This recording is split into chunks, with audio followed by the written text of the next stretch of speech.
Let's talk about Noelle from I Am Jazz. He was on season 2 through 6 as a cast member. Jazz and Noelle became friends when he began his transition at 14. On the show, they regularly brought up how it was sad he had to experience male puberty, how he unfortunately missed the opportunity to be on hormone blockers early like Jazz, how it caused him irreversible damage. Jazz and Noelle both dealt with depression. I really wish the parents would have tried to fix that instead of pushing forward with surgery. Noelle was hospitalized at 15 for depression. Noelle also had osteoporosis from the hormone blockers. The other part in Noelle's storyline was how insurance wouldn't cover the surgery that he so desperately needed. His family started a GoFundMe 3 months before the surgery and raised $25,000. Yet on the show, Jazz family did the whole drag ball fundraiser for Noelle and raised $20,000 there too. So not quite sure what's going on with that. They aired Noelle's surgery in 2020. It was on season 8, episode 6. And the surgery is performed by the disgusting, vile Dr. Bowers. I honestly believe Bowers gets off on this. He brought up that disgusting porn comment after examining Jazz, and then he claimed Noelle got more than cis women. In one place I read he got 36 inches. How can someone have 3 feet of depth?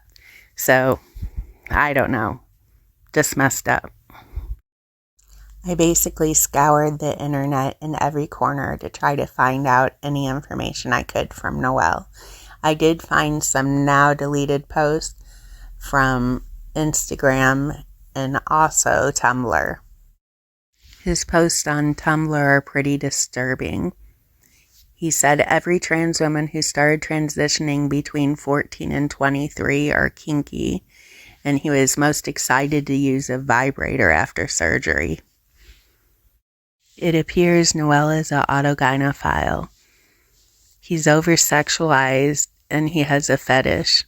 It's called AGP. In one of his posts, he talks about a girl's dress and how he'd like to wear it. On Tumblr, he changed his name from Noelle to Neon Links. It's still active if you want to go check it out.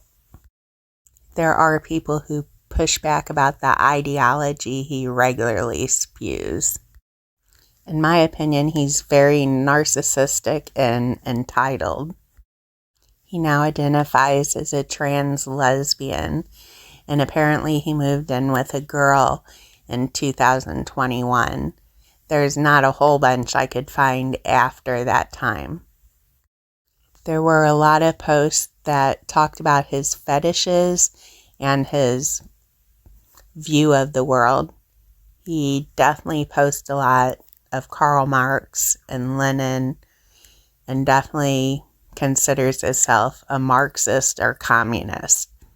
He thinks that's a pro-LGBT ideology. I don't get that.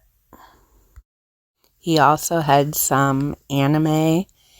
Japanese word hente means perverse sexual desires. Hente portrays female as childlike waifs secretly desiring to be sexually assaulted. They have exaggerated body parts, and it encapsulates every fetish possible: bestiality, rape, incest, and pedophilia.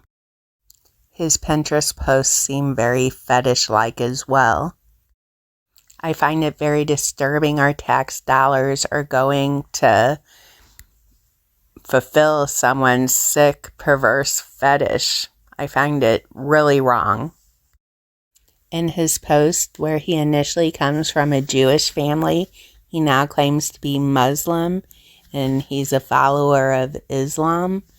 For some reason, he believes that's a very LGBT-friendly religion. His Instagram page is wiped clean now. He looks really friendly in his profile picture, and he has a link to a manifesto of the Communist Party. In 2001, someone came up with a new draft in communism where they now claim it is LGBT friendly. If you look at the places that are in communism, Russia, Venezuela, they have a lot of issues there.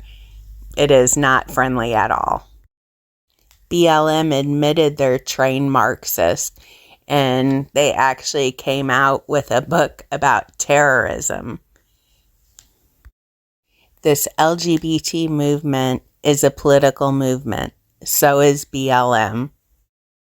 I suggest you watch the BLM documentary. It's eye-opening. It just came out the DNC is paying influencers to push their agenda on TikTok and Instagram.